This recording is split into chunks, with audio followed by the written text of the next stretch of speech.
कैसे हो आप लोग? आई होप आप सब अच्छे होंगे घर पर। देखिए हम आज से अपनी वीडियो क्लास स्टार्ट कर रहे हैं। +2 क्लास में जहाँ से हमने छोड़ा था वहीं से स्टार्ट करेंगे।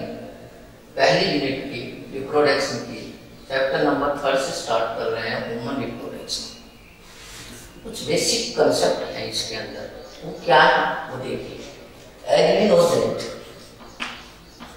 As we know that human beings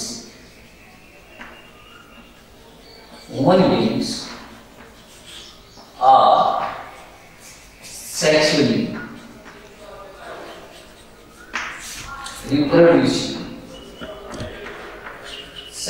reproducing organisms,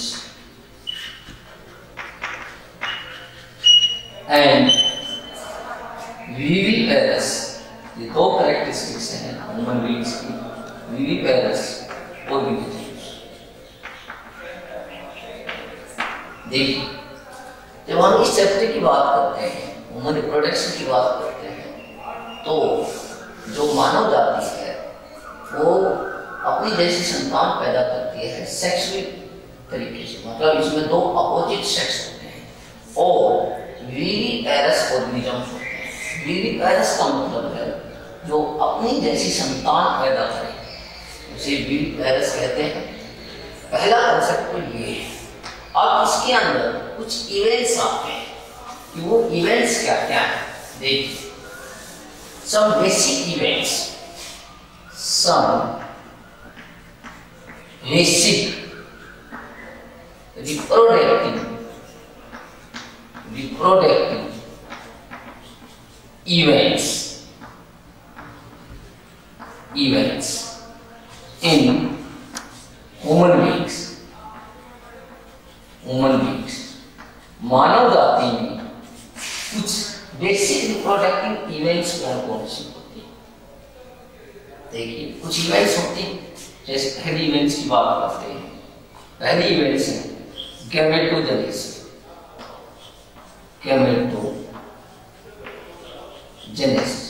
इनके बारे में आपने पहले भी पढ़ा होगा।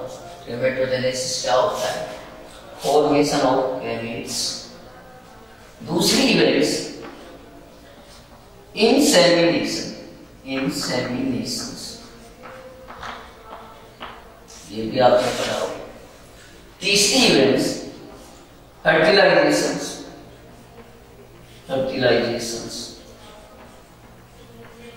ये भी इवेंट्स पढ़ी होगी आपने। फोर्थ इवेंट्स फॉर्मेशन ऑफ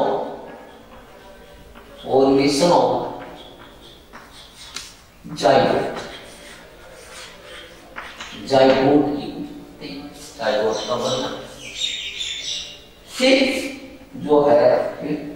जो इवेंट्स हैं, घटनाएं हैं कि ह्यूमन बीइंग्स में जो रिप्रोडक्शन होता है उसमें सबसे पहले कौन कौन सी घटनाएं घटती हैं और उसकी सीक्वेंस क्या है। वो जो ये सीक्वेंस है वो सीक्वेंस के हिसाब से लिखना है। जाइगोट की बात, फॉर्मेशन ऑफ जाइगोट, उसके बाद में formation and development of blastocyst. हम बताएंगे इनके बारे में थोड़ा थोड़ा, आपको सबके बारे में एक एक के बारे में थोड़ा थोड़ा ब्रीफ में बताएंगे। ब्लास्टोसिस्ट है ये। कुछ और है, देखिए इसको ऊपर से मिटा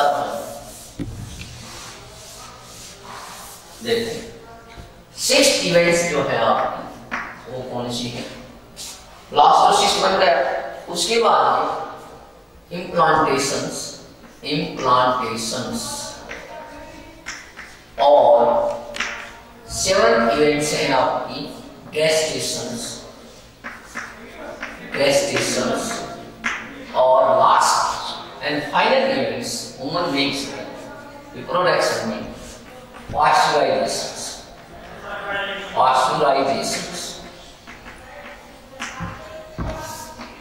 ये 8 इवेंट है टोटल, यहाँ पर ये 8 event. First event gametogenesis. Second event, insemination. Third event, fertilization. Fourth event, formation of zygote. Fifth event, blastocyst की formation and blastocyst की development. Sixth event, इस ब्लास्टोसिस्ट का यूट्रस में इम्प्लांट्स होना, मतलब सेट होना. Gestations mean total time period inside the uterus. Pasteurizations means delivery of the complete fully developed body. थोड़ा थोड़ा इनके बारे में हम ब्रीफली थोड़ा आपको बता रहे हैं सीक्वेंस के हिसाब से. तो ये टोटल इवेंट्स थी. अब थोड़ा थोड़ा इनके बारे में एक एक दो लाइन आपने अपनी नोटबुक में भी साथ देखिए स्टूडेंट्स. ये जो हम करवा रहे हैं, आज से नया चैप्टर स्टार्ट हुआ है, इनको आप अपनी नोटबुक में डेली का काम, डेली रूटीन वाइज आप उसको निकालते जाइए. बुक से पढ़िए, एनसीईआरटी बुक से पढ़िए और डेली का काम डेली कीजिए. ये होमवर्क होगा आपका डेली. और उसको एक नोटबुक में जरूर नोट्स बनाते चलते रहना है. ठीक, आगे अब इनके बारे में थोड़ा थोड़ा हम ब्रीफली बताएंगे क्या चीज होती है. थोड़ा थोड़ा आपको पता भी होना चाहिए. जैसे हमने पहली इवेंट्स की बात करी थी, गैमेटोजेनेसिस. गैमेटोजेनेसिस ये देखिए, फॉर्मेशन ऑफ गैमेट्स. इसका मतलब क्या होता है? Formation of gametes. That is कौन सी गैमेट्स? That is गैमेट्स क्या होती है? सेक्स सेल होती है. गैमेट्स क्या होती है? सेक्स सेल होती है. सेक्स सेल्स ऐसी कोशिकाएं, ऐसी सेल्स जिनके पास पावर होती है पैदा करने. जैसे मैंने कहा फॉर्मेशन ऑफ गैमेट्स जैसे सेक्स सेल्स. दैट इज, अगर मैं ये बात कहूं तो sperms in males and ovum in female. मतलब ये गैमेट्स हैं, स्पर्म और ओवम, ये दोनों गैमेट्स हैं. ये वो सेक्स सेल हैं जिनके पास पैदा करने की पावर होती है. स्पर्म्स पैदा किए जाते हैं मेल के थ्रू, ओवम पैदा किए जाते हैं फीमेल के थ्रू. Means opposite sex. उन्हें हम क्या बोलेंगे?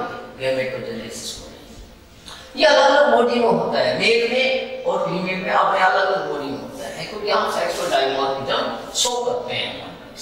पहले थोड़ा थोड़ा बताया. उसके बाद में दूसरा इवेंट हमें बताई थी, इंसेमिनेशन. मीनिंग देखिएगा, इसका मीनिंग क्या था?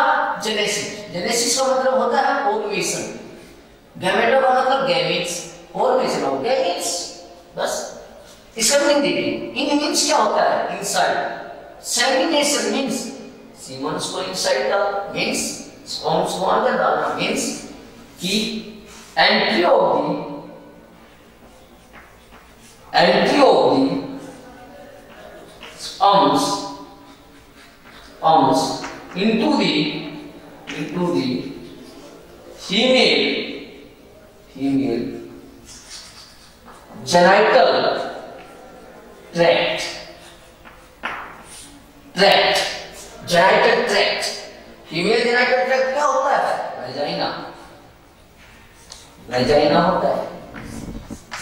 फीमेल जेनिटल ट्रैक्ट मींस कि जो स्पर्म्स हैं जो मेल के थ्रू निकलते हैं, एक स्पेशलाइज्ड ऑर्गन होता है. वो स्पेशलाइज्ड ऑर्गन क्या करेगा?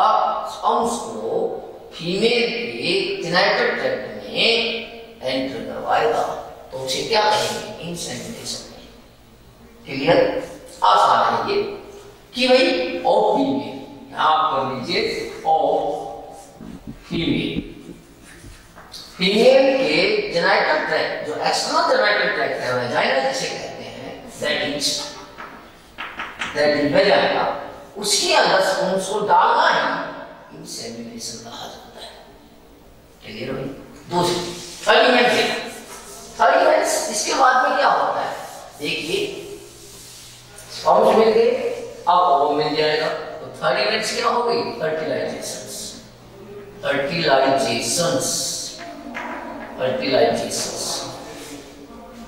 फर्टिलाइजेशन का मतलब होता है कि मेल और फीमेल गैमेट्स का आपस में फ्यूजन होना, मींस यूनियन या fusion of the male and female gametes. Union या फ्यूजन का मतलब होता है फ्यूज होना, इकट्ठा होना। फ्यूजन का मतलब होता है इकट्ठा होना, दो चीजों का आपस में मिलना, उसे फ्यूज कहते हैं। तो व्हाट होना?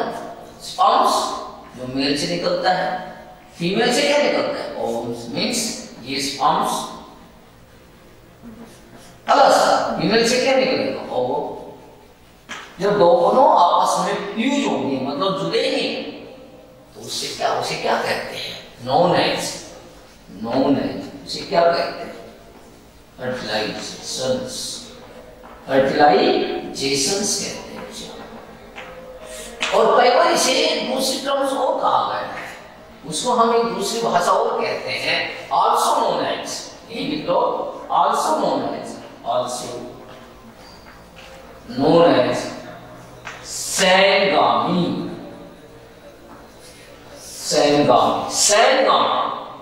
और देखिए क्या है ये?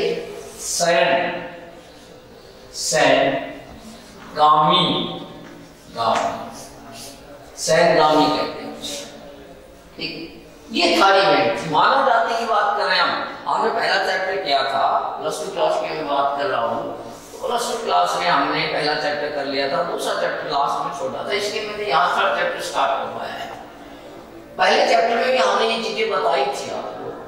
आज भी मैं दोबारा से इनको क्या कर रहा हूँ, दोबारा से आपके सामने रिकैप्चुलेट कर रहा हूँ, ताकि आपको थोड़ा समराइज हो जाए और ताकि आप थोड़ा सा दोबारा से इनको देखें। फोर्थ जो इवेंट्स है तो वो देखिए क्या है? After fertilization zygote formation. Fourth क्या थे अपनी? Zygote formations. इसका मतलब क्या होगा? आफ्टर फर्टिलाइजेशन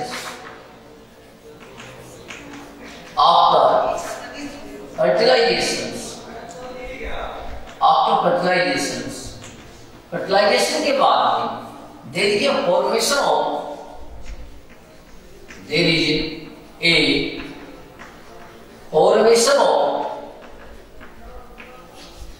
आफ्टर फर्टिलाइजेशन के बाद में there is a formation of zygote. Most important, zygote के बारे में पढ़ना बहुत जरूरी है। जायगोट क्या है? जायगोट एक डिप्लॉइड बॉडी होती है। पहली बात, जायगोट एक यूनिसेलुलर बॉडी होती है। जायगोट एक लिंक होता है, लिंक। आपको पता होना चाहिए कि एक मल्टी सेलुलर ह्यूमन बॉडी का डेवलपमेंट भी एक यूनिसेलुलर बॉडी जायगोट से हुआ है। एक मल्टी सेलुलर ह्यूमन बॉडी, हाँ मल्टी सेलुलर बॉडी है। हमारी बॉडी का विकास और हमारी बॉडी की फॉर्मेशन भी एक यूनिसेलुलर बॉडी, जिसको हम जायगोट कहते हैं, इससे हुआ है। इसका मतलब development of multicellular human body from a unicellular body known as zygote। Clear होगी बात? जायगोट फॉर्मेशन के बाद में क्या होगा? जो फिफ्थ जो इवेंट्स हैं उसमें क्या है? फिफ्थ इवेंट्स की अगर हम बात करते हैं तो उसमें क्या आएगा? ब्लास्टोसिस्ट के बारे में बात करते हैं। एक वर्ड बताया था हमने आपको, ब्लास्टोसिस्ट। क्या वर्ड बताया था जिसमें? 5 के। देखिए जब फर्टिलाइजेशन होती है तो कुछ सेल बनती है, जायगोट के अंदर सेल बनती है, जैसे जायगोट डिप्लॉयड होता है यूनिसेलर, फिर क्या बनेगी 2 सेल बनेगी, 4 सेल बनेगी, 8 सेल बनेगी, 16 सेल, ऐसे सेल बनेगी, ऐसे डॉटर सेल बनेगी, डॉटर सेल बनेगी, डॉटर सेल्स। ये डॉटर सेल्स हैं, डॉटर सेल्स ऑफ जाइगोट। ये जाइगोट की डॉटर सेल है। 2 और 8 16 सेल्स होती हैं जाइगोट। जैसे ही इन सेल्स में जितने भी सेल्स हैं इनमें माइटोटिक डिवीजन होगा, माइटोटिक डिवीजन होगा, माइटोटिक डिवीजन समझते हो, इक्वेशनल डिवीजन, जिसमें सेल की संख्या लगातार बढ़ती चली जाती है, उसे हम कहते हैं माइटोटिक डिवीजन। इसमें सेल्स इस तरीके से बढ़ेगी, 2 की स्पीड से बढ़ेगी, ठीक है, बढ़ती चली जाएगी।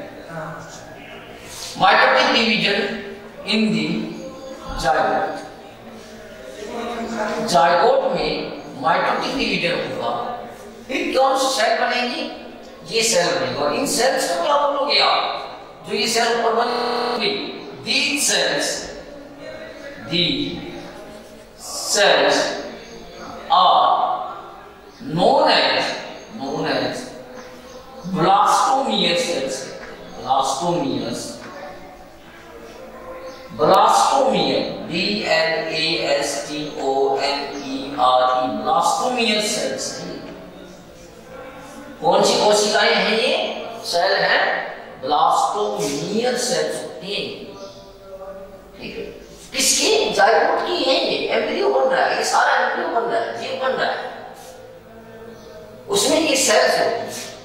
देखिए पहले एक बॉडी बनी जायगोट, फिर इस जायगोट में डिवीजन हुआ, जायगोट में डिवीजन हुआ, 2 बॉडी बनी, 2 सेल बनी, 2 सेल, फिर इसके अंदर 2 सेल के बाद में, 2 के बाद में कितनी सेल बनी, 4 सेल बनी, 4 सेल बनी, फिर इस 4 से आगे कितनी सेल बनेगी, 8 सेल बनेगी, 8 सेल बनेगी, ऐसी 8 सेल बनेगी, ऐसे ही 16 सेल बनेगी, ऐसे बनाते हो आप। जो 2 4 8 16 जो सेल्स हैं, इन सब को ब्लास्टोमियर कहते हैं। इनमें से जो बड़ी सेल है, लार्जेस्ट सेल है, ध्यान से सुना, मैं ब्लास्टोसिस करवा रहा हूं ये, तो इनमें से जो बड़ी सेल है, ठीक है ना, दी larger sales within 8 to 16 daughter cells, जो 8 से आखिरी की जो सेल्स हैं, 8 से और जो 16 की जो सेल्स हैं, known as मोरुला कहते हैं,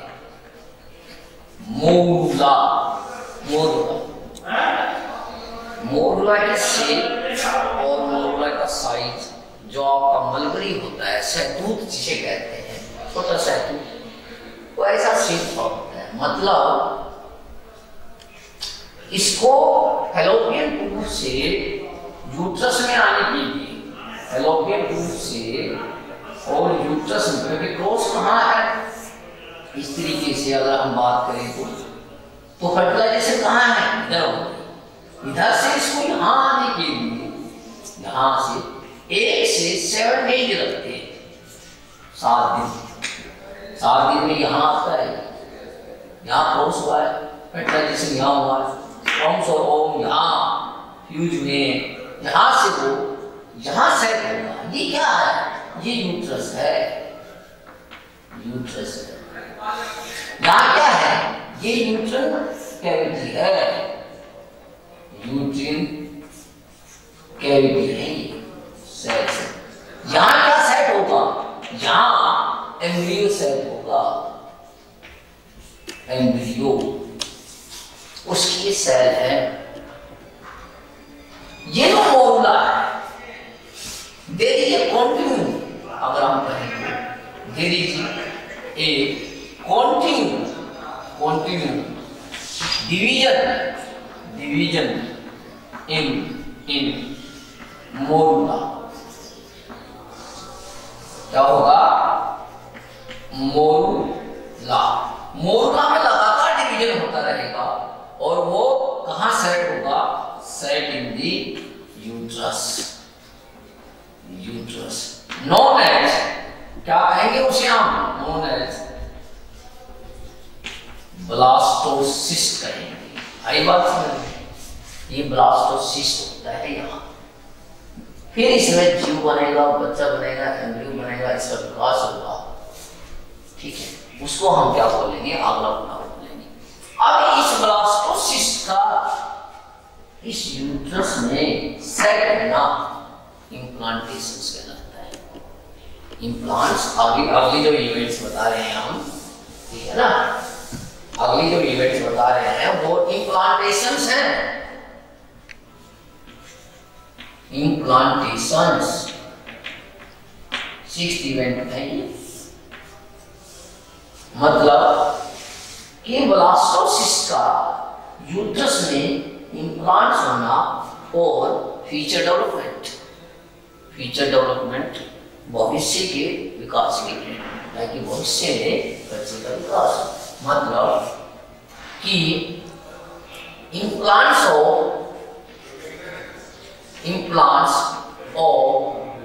एम्ब्रियो, आप इसको बोल दो एम्ब्रियो या ब्लास्टोसिस्ट inside the uterus या uterine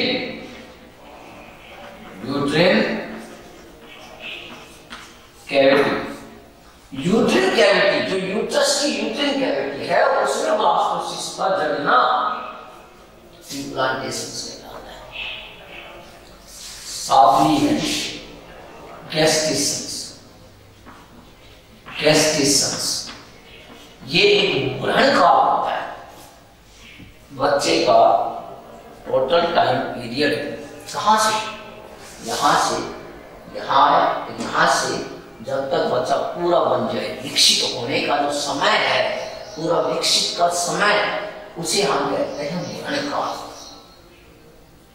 After implant, that is the timetable, that is time period of Fury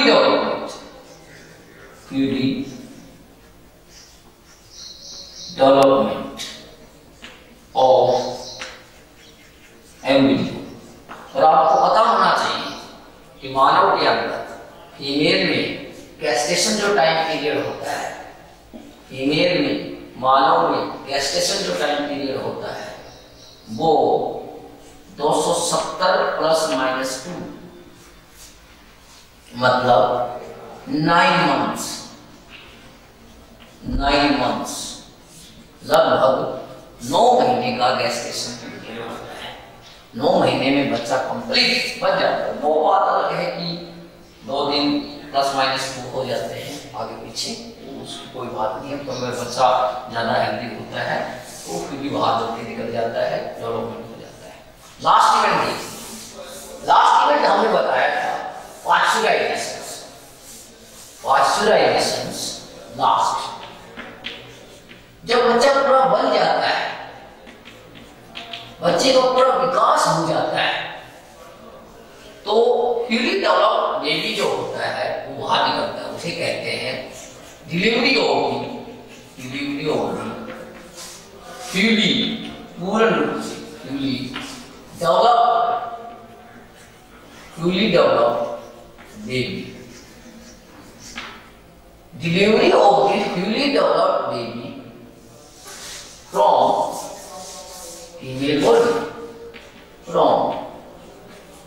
female body, female body से बाहर निकलना known as पाश्चराइजेशंस। उसे क्या कहेंगे?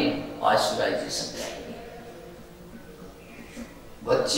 जब बच्चा पूर्ण रूप से विकसित हो जाता है, बच्चे का विकास पूरा हो जाता है, उस समय बच्चा बाहर निकलता है, उसको एक क्रम है, बायोलॉजिकल परिभाषा है, और उस परिभाषा को हम क्या कहेंगे? पाश्चराइजेशन कहेंगे।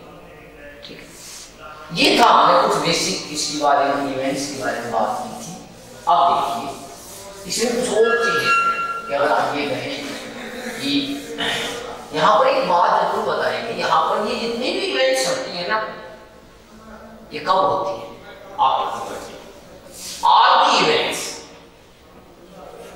ऑल द, ये स्टार लगा कर लिख लीजिए, क्या है कि all the events, all the events in human beings,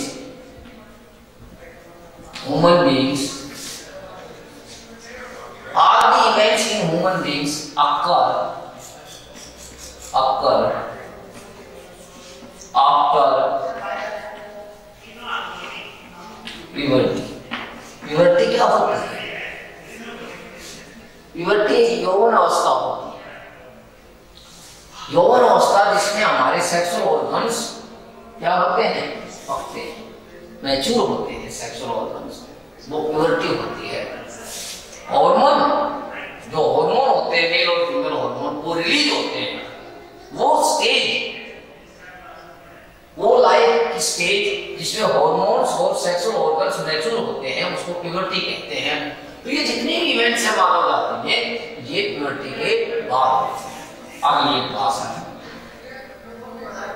mail और फीमेल में जितने भी इवेंट्स थी, इनमें एक अंतर है। देखिए रिमार्केबल डिफरेंस, इंपॉर्टेंट चीज क्या है? There is a remarkable differences, साफ सुथरा, रिमार्केबल होता है साफ सुथरा। देखिए रिमार्केबल डिफरेंसेस, साफ सुथरा एक अंतर है in male and female reproductive events, male and female reproductive events में यहाँ एक साफ सुथरा जाना पहचाना अंतर है। क्या कि फॉर्मेशन ऑफ दैट इज, क्या है वो अंतर? क्या है दैट इज? क्या है वो इंपॉर्टेंट है? दैट इज क्या है? formation of sperms, formation of sperms का बनना इन मेल में कंटिन्यू लगातार बनता है। इवन इन ओल्ड मैन, ये बूढ़े आदमी ना हो, लेकिन मैं लिखा है मैन,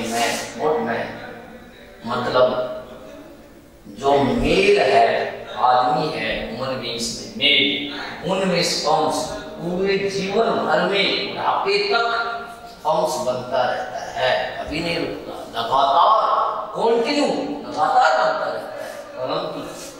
परंतु ऊपर लिख लीजिए, परंतु बट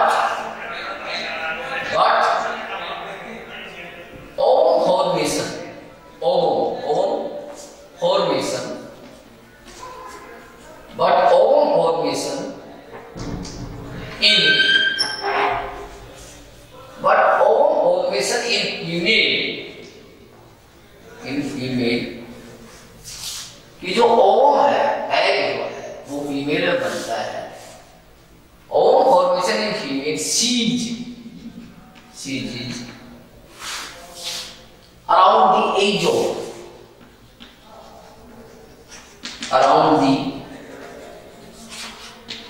of 50 years, 50 years मतलब जो फीमेल है, देखिए साफ तरह है छवि में, मैं लगातार अपने जो मैं है लगातार अपने गैमेट्स पैदा करता रहता है पूरे जीवन भर, मतलब स्पर्म्स पैदा कर सकता है बुढ़ापे तक। परंतु फीमेल जो है उसके अंदर एग बनना बंद हो जाता है, सीज हो जाते हैं, बंद हो जाते हैं 50 साल की उम्र के आसपास, around the age of 50 years. किसी में 45, किसी में 50, कोई जरूरत होगी 50 इयर्स कंप्लीट नहीं, 45 के बाद, क्योंकि उस समय जो मेंस्ट्रुएशन साइकिल है उसमें कुछ हार्मोनल चेंज आ जाते हैं जिसके कारण वो एग पैदा नहीं कर सकते। अगर ये एग पैदा नहीं करेंगे तो फिर रिप्रोडक्शन नहीं हो सकता। इसका मतलब क्या होगा? आपको रिप्रोडक्शन ह्यूमन बीइंग्स में कितने साल तक हो सकता है? 50 साल तक। यही इसके अंदर इंग्लिश है। हाँ, ह्यूमन बीइंग्स में मेल तो पैदा कर सकता है, ठीक है, परंतु फीमेल तो 50 साल तक एग देगी। बगैर एग के रिप्रोडक्शन कैसे होगा? फ्यूजन कैसे होगा? फर्टिलाइजेशन कैसे होगा? ठीक है, तो ये कुछ हमने बेसिक सी चीजें बताई आपको, और बेसिक सी चीजों में चैप्टर का शुरुआत था, हमने शुरुआत करवाया है, कल चैप्टर ह्यूमन रिप्रोडक्शन स्टार्ट करवाया है, ठीक है।